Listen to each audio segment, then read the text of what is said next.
மழை தருமோ என் மேகம். அத்தியாயம் 22. ஒரு நாள் முழுக்க மனோரஞ்சனை காணாமல் அவனோடு பேசாமல் தவியாய் தவித்து போய்விட்டாள் மஞ்சரி. நேற்று இரவு முழுக்க இருவரும் போனிலேயே விடிய விடிய பேசிக் கொண்டிருந்தார்கள். எப்போது தூங்கினார்கள் என்று இருவருக்குமே தெரியாது. ஆனால் மதியம் போல விழிப்பு வந்து போனை பார்த்தபோது மிகவும் அவசர வேலையாக சென்னைக்கு போவதாகவும் விரைவிலேயே திரும்பி வந்து விடுவேன் என்றும் அவளுக்கு குறுஞ்செய்தி அனுப்பியிருந்தான் மனோரஞ்சன். குளித்துவிட்டு புத்தகத்தை எடுத்தவளுக்கு அதிலிருந்த ஒவ்வொரு எழுத்திலும் அவன்தான் தெரிந்தான் என்றால் அது மிக இல்லை. புத்தகத்திலிருந்த வரைபடங்களுக்கு பதிலாக அவனும் அவளும் ஓருடலாக கிடந்து கட்டிலில் இழைந்த காட்சிகளே கண்முன் வந்து நின்றன. வன்மையான அவனுடைய தீண்டலுக்கு சாட்சியாக கண்டி சிவந்திருந்த ஆடைக்குள் மறைந்திருந்த தனது அங்கங்களை கண்டபோது குபீர் என்று உடம்பெல்லாம் தீப்பற்றிக் கொண்டார் போன்ற ஒரு உணர்வு. திருமணத்திற்கு முன்பு ஏன் காதலர்கள் அளவோடு பழக வேண்டும் என்று பெரியவர்கள் சொல்கிறார்கள் என்பதன் அர்த்தம் இப்போது மஞ்சரிக்கு புரிந்தது. உடம்பும் மனசும் ஒரு நிலையில்லாமல் அவனை தேடி அலைப்புற பாடாய்ப்பட்டு போனாள். ஆனால் ஒரு வகைக்கு அவன் ஊரில் இல்லாததும் நல்லதுதான். இருந்தால் இப்போதைய நிலைமைக்கு மறுபடியும் தோட்டத்தில் கொஞ்சம் மாமரத்து கிளிகளாக மாறியிருப்பார்கள் இருவரும். அவள் படிக்க வேண்டும் என்றுதான் போன் செய்து கூட அவளை தொந்தரவு செய்யாமல் இருக்கிறான். ஆனால் அவளுக்குத்தான் புக்கை திறக்கவே பிடிக்க மாட்டேன் என்கிறதே. ஒரே ஒரு தடவை போன் செய்து ஹலோ என்று சொன்னால் என்னவாம்? அந்த அளவிற்கா நேரமில்லாமல் வேலையில் பிஸியாக இருக்கிறான்.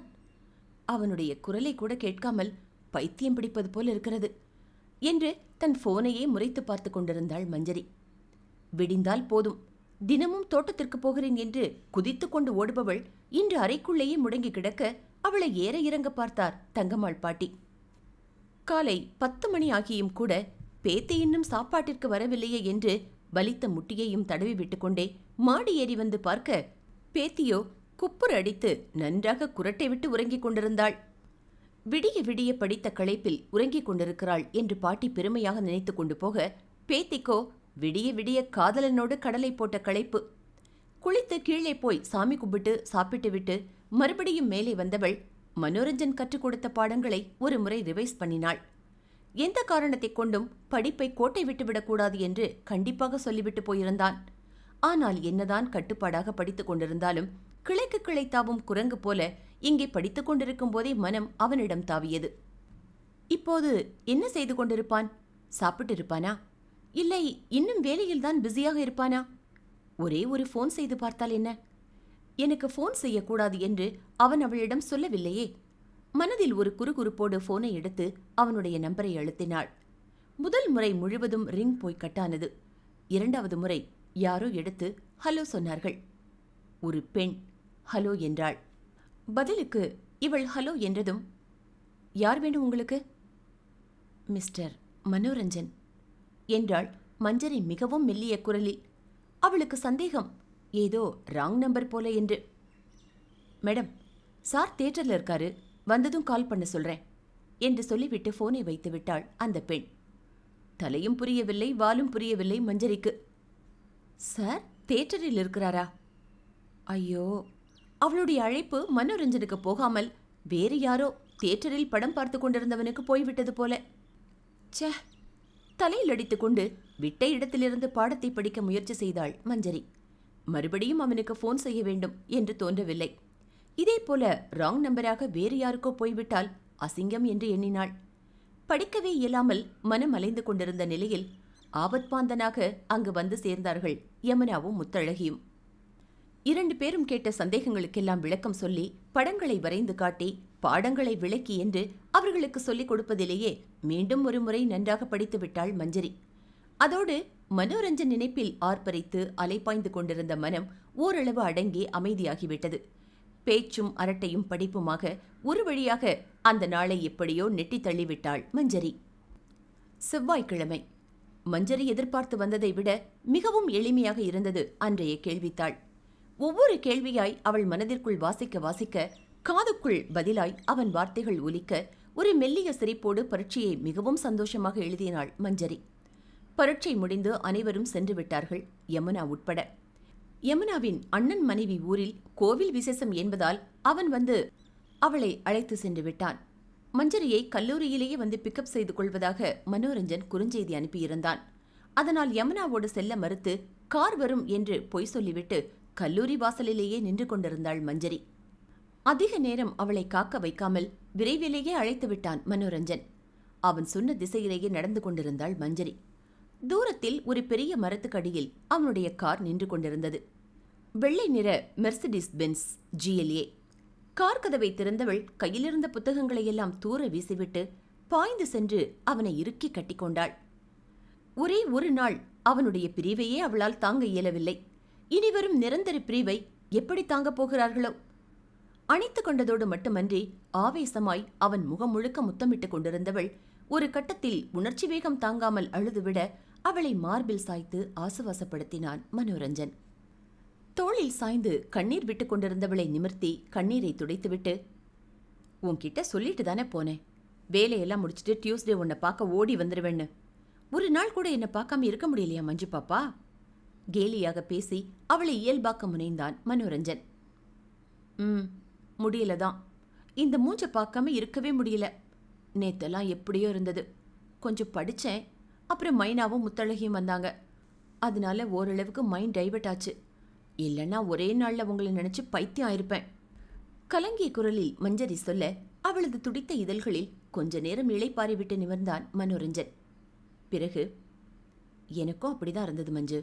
ஆனா என்ன பண்றது, வேலைன்னு ஒன்று இருக்குல்ல, அதையும் பார்க்க போகணும் தானே? ஆமா. ஆனா ஒரு நாளைக்கே எனக்கு இப்படி இருக்குது. ரொம்ப நாளெல்லாம் உங்களை பிரிஞ்சு பைத்தியமா சுத்த முடியாது. நீங்க உங்க வீட்டில் பேசி சீக்கிரமா வந்து என்ன கல்யாணம் பண்ணி உங்க கூடவே கூட்டிட்டு போயிடுங்க. மஞ்சரி சொல்ல, என் மேல அவ்வளவு ஆசையா மஞ்சு பாப்பா? ஏன் உங்களுக்கு இல்லையா என்றவள் அவன் மார்பில் அடித்து, எல்லாம் உங்களால தான். ச்சே, அந்த மழை ஏன் தான் அன்னைக்கு வந்துச்சோ. இவர்களுடைய ஆசை அணை உடைந்ததற்கு சாட்சியாய் நின்ற மழையை மஞ்சரி திட்ட மனோரஞ்சனுக்கு சிரிப்பு பீறிட்டது. மழையை திட்டாதடி மஞ்சு பாப்பா, நம்ம அவசரத்துக்கு அவர் என்ன பண்ணுவாரு பாவம். ஆனா நீங்க நம்மன்னு என்னையும் சொல்லாதீங்க. நீங்க தான் ஃபர்ஸ்ட் ஆரம்பிச்சிங்க. நான் தான் ஆரம்பிச்சேன், இல்லைன்னு சொல்லல. ஆனா உனக்கும் ஆசை இருந்தது தானே? அப்படி இருக்க போய் தானே நீயும் மறுத்து பேசல. ஏன் மஞ்சு, உனக்கு பிடிக்கலையா? மெல்லிய குரலில் மனோரஞ்சன் கேட்க குங்குமமாய் முகம் சிவக்க அதை மறைக்க அவன் மார்பில் மறுபடியும் ஒளிந்து கொண்டாள் மஞ்சரி. ஏன் பிடிக்காம? ரொம்ப பிடிச்சது. ஆனா நீங்க தான் ரொம்ப மோசம். என்னெல்லாம் பண்ணி வச்சிருக்கீங்க தெரியுமா? குளிக்க முடியல, உடம்பெல்லாம் எரியுது. அது ஃபர்ஸ்ட் டைம் இல்லை, கொஞ்சமாக அவசரம். இனிமே இப்படி பண்ண மாட்டேன். சாஃப்டா ஒரு பூ மாதிரி ஹேண்டில் பண்ணுறேன், ஓகேவா? ரகசிய குரலில் சொன்னவனின் கை விரல்கள் அவள் பூமேனியின் ரகசியங்களை தேடி புதிதாய் ஒரு ஊர்வலத்தை ஆரம்பிக்க மனம் கொண்ட மன்னவனின் கைகளில் மாலையாய் துவள ஆரம்பித்தாள் மஞ்சரி. அத்தியாயம் 23. இன்பக் கவிதைகளை எழுதி எழுதியே அவள் இதழ்களின் ரேகையை தன் இதழால் துடைத்து எடுத்துக் கொண்டிருந்தான் மனோரஞ்சன். விட்டால் உதடுகளை பெய்த்தே தின்று விடுவான் என்று தோன்ற அவனிடமிருந்து வலுக்கட்டாயமாக தன் உதடுகளை பிரித்து கொண்டாள் மஞ்சரி. மேல் மூச்சு கீழ் மூச்சு வாங்க வலித்த உதடுகளை வருடிக்கொண்டே அவனை பார்த்து, பார்க்கதான் பால் டப்பா மாதிரி மூஞ்சி, என்னென்ன வேலை பண்றீங்க என்று குற்றம் சாட்ட பதிலுக்கு, நாங்க மட்டும்தான் பண்றமாக்கோம். இந்த பூனையும் பால் குடிக்குமாங்கிற மாதிரி இருந்துட்டு நீயும் தான் என்னெல்லாம் வேலை பண்ற என்று கேட்டு மஞ்சரியை சிவக்க வைத்தான் மனோரஞ்சன். கையை நீட்டி முன்சீட்டில் இருந்த ஒரு பேப்பர் பையை எடுத்து அவளிடம் கொடுத்தான். என்ன இது? பிரிச்சு பாரு, தெரியும். அதை எடுத்து பிரித்து பார்த்தாள் மஞ்சரி. ஒரு புடவை அட்டைப்பெட்டி. அதற்குள் அழகான பட்டுப்புடவை ஒன்று இருந்தது. ஒரிஜினல் சந்தன நிறத்தில் கொடி கொடியாக பூக்கள் போட்டு பார்டர் எதுவும் இல்லாமல் மெரூன் கலரில் பிளவுஸ். இன்னொன்று நகைக்கடை வெல்வெட் பெட்டி. அதற்குள் மெரூன் கலர் கல்லும் முத்துக்களும் பதித்த அழகிய முத்துக்கம்மலும் ஜிமிக்கியும் இருந்தது. மஞ்சு பாப்பாவுக்கு என்னோட ஃபர்ஸ்ட் கிஃப்ட். நான் பொண்ணு பார்க்க வர்ற அன்னைக்கு இதைத்தான் நீ போட்டுக்கணும் என்றான் மனோரஞ்சன். அம்மாவும் அப்பாவும் கன்னியாகுமரி வரைக்கும் போயிருக்காங்க. போயிட்டு வந்ததும் நான் உங்கள் வீட்டுக்கு கூட்டிகிட்டு வரேன். கம்மிங் ஃப்ரைடே ஒரு கல்யாணம் இருக்குது. அதை முடிச்சுட்டு அப்படியே ஊருக்கு போயிடுவோம். அதுக்கு முன்னாடி உங்கள் வீட்டுக்கு வந்து நம்ம கல்யாணத்தை பேசி முடிச்சிடலாம் மஞ்சு என்றார். ஆனால் அம்மாவும் அப்பாவும் ஊரில் இல்லையே, அக்கா வீட்டுக்கு போயிருக்காங்களே. பரவாயில்ல, பாட்டி இருக்காங்களே, அவங்கக்கிட்ட பேசுவோம். சரி, ஆனால் உங்கள் அம்மா அப்பாவுக்கு என்ன பிடிக்குமா என்றாள் சங்கடமான குரலில். அதெப்படி பிடிக்காம போகும் என்று திருப்பி அவளை கேள்வி கேட்டான் மனோரஞ்சன். அதுக்கில்ல, ஒருவேளை உங்க அம்மா அப்பாவுக்கு என்ன பிடிக்கலன்னா என்ன பண்ணுவீங்க? கலங்கிய குரலில் மஞ்சரி கேட்க அவளை ஒரு கூர்பார்வை பார்த்த மனோரஞ்சன், யாருக்கு பிடிச்சாலும் சரி பிடிக்காட்டாலும் சரி, மஞ்சு பாப்பா தான் என்னோட பொண்டாட்டி. அதுல எந்த மாற்றமும் இல்லை. ஆனா என்னை நம்பி நீ என் கூட வருவல்ல? அவன் கேட்க, வராம எங்க போவேன்? இந்த முடிவில் ஸ்ட்ராங்கா இரு. யார் ஏத்துக்கிட்டாலும் ஏத்துக்கலனாலும் நம்ம கல்யாணம் நடக்கும் என்றான் மனோரஞ்சன் உறுதியான குரலில். ஆனால் பாவம், அவனுக்கு ஒன்று தெரியவில்லை. பார்த்து பழகி ஒரு வாரம் கூட ஆகாத நிலையில் அவனை முழுமையாக நம்பி அவனிடம் தன் பெண்மையை ஒப்படைத்த அதே மஞ்சரிதான் இன்னும் சிறிது நேரத்தில் தன்னை நம்பாமல் உதறி தள்ளிவிட்டு போகப் போகிறாள் என்கிற உண்மை. உங்க அம்மா சம்மதிப்பாங்களா?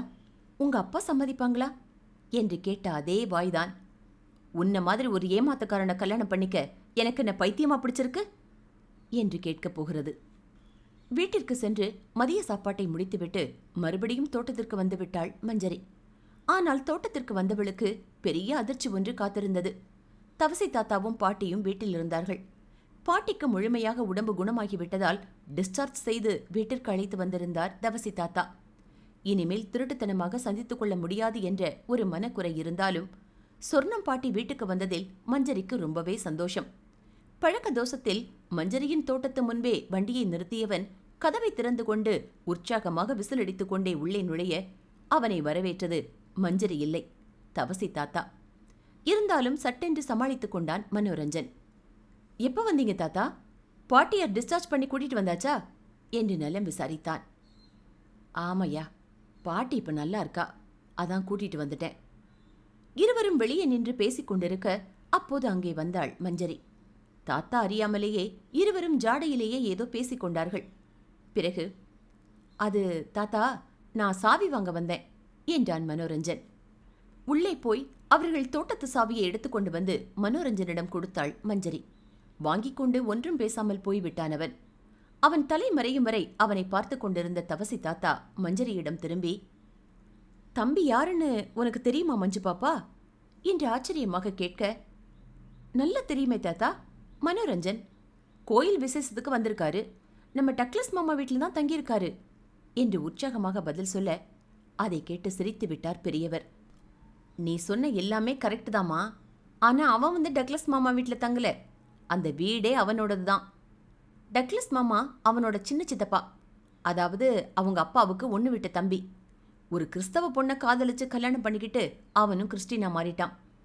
டக்ளஸ் வந்து அடிக்கடி தங்குறதுனால அதை டக்ளஸ் வீடுன்னு எல்லாரும் சொல்லுவாங்க. நானும் எல்லாருக்கும் இந்த விளக்கத்தை சொல்றதில்ல, உனக்கு மட்டும் சொல்றேன். அதோட உன்கிட்ட சாவி வாங்கிட்டு போனானே மனோரஞ்சன், அவன் யாருன்னு உனக்கு தெரியுமா? தவசி தாத்தா பலத்த பீடிகையோடு கேட்க வயிற்றுக்கும் தொண்டைக்கும் உருவமில்லாத ஒரு உருண்டை உருள ஆரம்பித்தது மஞ்சரிக்கு. யார் தாத்தா என்றாள். தொண்டைக்குள் இருந்து குரலே வெளிவரவில்லை. செத்துப்போனாளே உங்க அத்தை கமலேஸ்வரி, அவளோட அக்கா ஜெயலட்சுமியோட பையன் மனோரஞ்சன், டாக்டர் மனோரஞ்சன். மெட்ராஸ்ல பெரிய டாக்டரா இருக்கான், ரொம்ப கைராசிக்காரனா. ஏதோ ஆபரேஷன் பண்ணுவாங்களாமே, அதுக்கு படிச்சிருக்கானா. வெளிநாட்டில் போய் படிச்சுட்டு வந்தான். தன் வேலை முடிந்தது என்பது போல தவசி தாத்தா மஞ்சரியின் தலையில் கூடை தணலை வாரி மொத்தமாக கொட்டிவிட்டு வீட்டிற்குள் போய்விட்டார். எங்கேயோ கேட்ட இடியோசை தன் தலையிலேயே விழுந்து விட்டது போல துடித்து விட்டாள் மஞ்சரி. தவசி தாத்தா சொன்ன அந்த வார்த்தைகளை கேட்டு, என்ன, இவன் கமலேஸ்வரி அத்தையின் அக்கா மகனா? உலகமே தட்டாமலை சுற்றுவது போல கண்களை இருட்டிக் கொண்டு வந்தது மஞ்சரிக்கு. எவனை பார்க்கக்கூடாது, எவன் பக்கம் திரும்பக்கூடாது, எவன் பெயரையே வாயால் உச்சரிக்கக்கூடாது என்று நினைவு தெரிந்த நாள் முதலாய் சொல்லி சொல்லி வளர்க்கப்பட்டாளோ அவனையே ஆசை தீர பார்த்திருக்கிறாள், கண்குளிர ரசித்திருக்கிறாள், மனமாற காதலித்திருக்கிறாள். அதோடு அவனிடமே தன் கற்பையும் காவு கொடுத்திருக்கிறாள். தன்னைத்தானே அருவறுத்துக் கொண்டாள் மஞ்சரி. எப்போதோ ஒருமுறை தங்கம்மா பாட்டி யாரிடமோ பேசும்போது, ஜெயாவோட மகன் வெளிநாட்டில் டாக்டருக்கு படிக்கானா என்று சொன்னது அவள் காதிலும் விழுந்தது. அதனால்தான் அன்று அவள் போன் செய்யும்போது அந்த போனை எடுத்து பேசிய பெண் அவன் தியேட்டரில் இருக்கிறான் என்று சொல்லியிருக்கிறாள். அதாவது ஆபரேஷன் தியேட்டரில் ஆபரேஷன் செய்து கொண்டிருந்திருக்கிறான். அதைத்தான் அந்த பெண் சொல்லி இருக்கிறாள். தியேட்டர் என்றதும் படம் பார்க்கும் தியேட்டர் என்று தவறாக நினைத்து கொண்ட தன் மட்டித்தனத்தை நினைத்து தலையில் அடித்துக் கொள்வதை தவிர வேறு வழியில்லை மஞ்சரிக்கு. பிஎஸ்சி பயோடெக்னாலஜியின் பாடங்களை அக்கவேறு ஆணிவேராக பிரித்து விளக்கிய போதே அவளுக்கு சந்தேகம் வந்திருக்க வேண்டும். ஆனால் வரவில்லையே.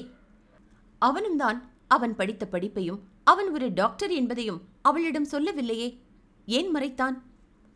அதோடு செவ்வாய்க்கிழமை இரவு அவள் காலில் குத்திய முள்ளை லாவகமாக கீறி வெளியே எடுத்தபோது கூட தான் ஒரு சர்ஜன் என்று அவன் அவளிடம் சொல்லவே இல்லையே.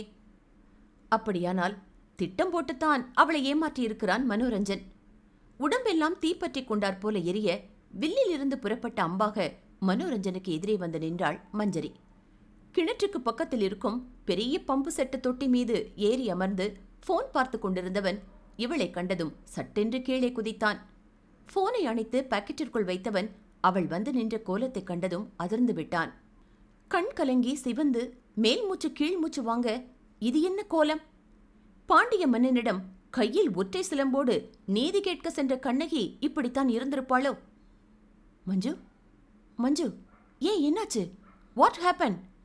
கேட்டுக்கொண்டே அவளை நோக்கி நீண்ட அவனது கைகளை பட்டென்று தட்டிவிட்ட மஞ்சரி, யார் நீ? யாருடா என்று ஆத்திரத்தில் சத்தம் போட்டு கத்த, ஆச்சரியமும் திகைப்பும் அதிர்ச்சியுமாக அவளை பார்த்தான் மனோரஞ்சன்.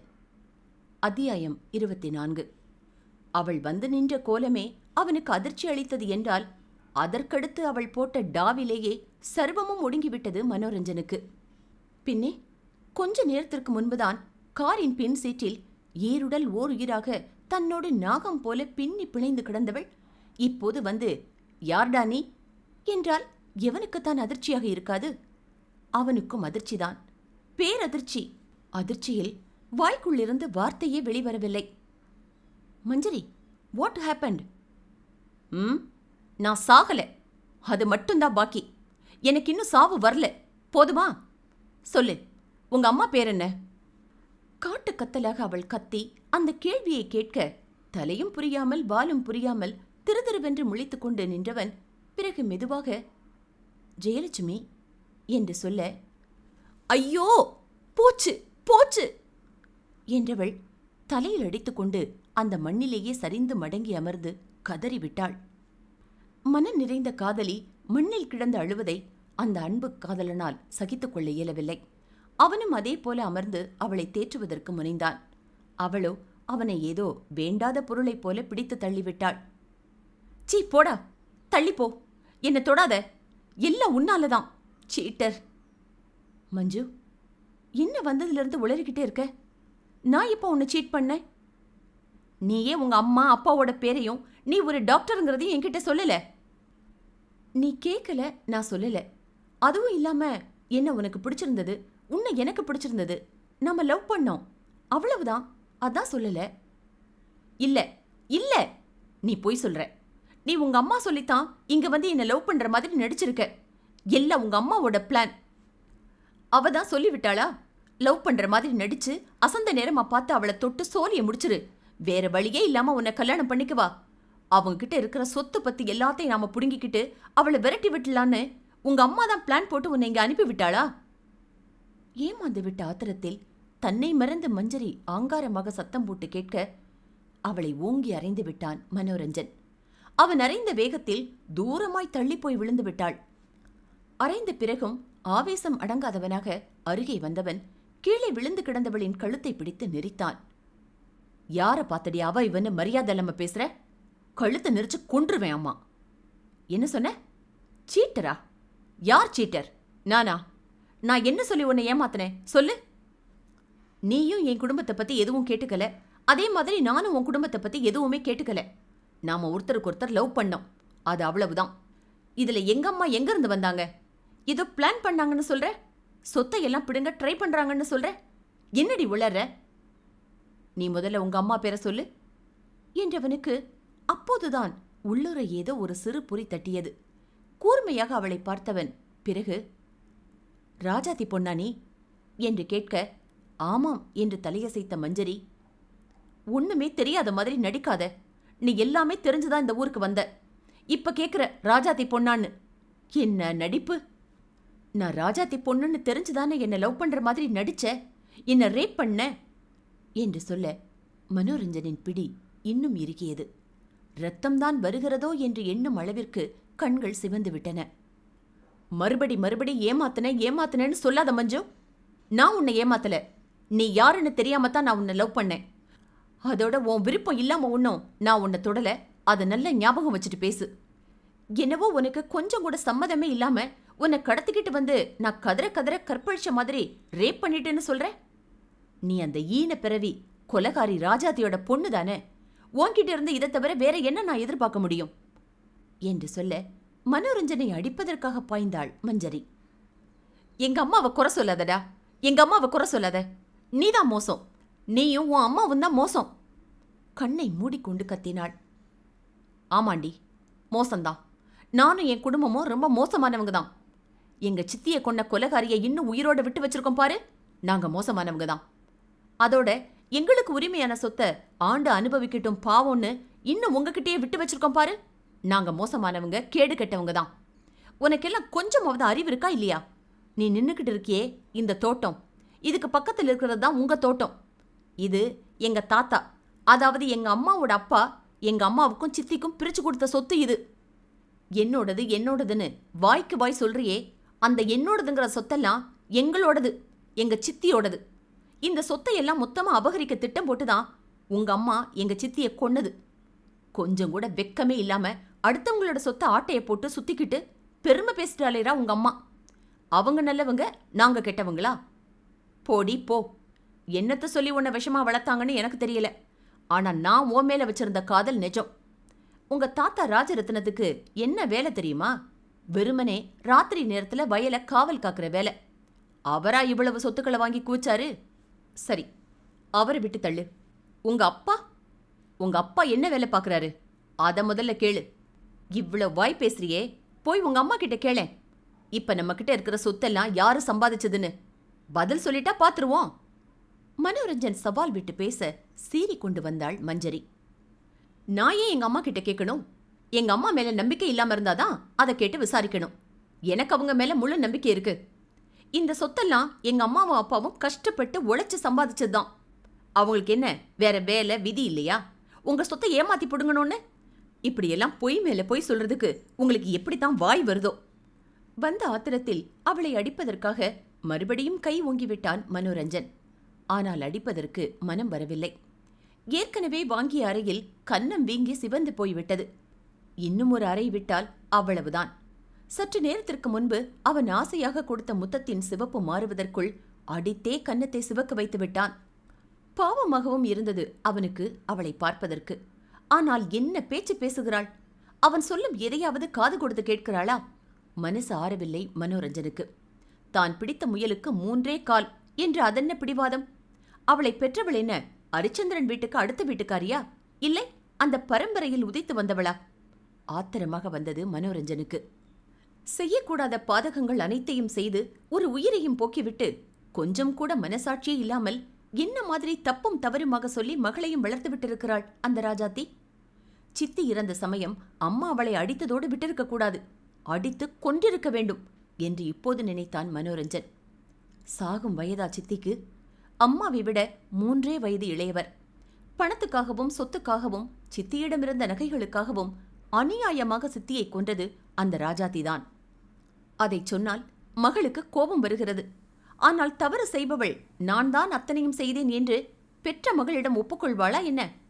மகள் நம்பும்படியாக தன்னிடம் தவறே இல்லாத மாதிரி ஒரு கதையை திரித்து கூறியிருப்பாள். அதை கேட்டுக்கொண்டு வந்து இவள் இப்படி ஆட்டம் போடுகிறாள். இனிமேல் இவளிடம் என்ன பேசியும் பிரயோஜனமில்லை. யோசனையோடு அவன் பார்த்து கொண்டிருக்கும் போதே கண்ணீரை துடைத்துக் கொண்டு தோட்டத்தை விட்டு வெளியேறிக் கொண்டிருந்தாள் மஞ்சரி.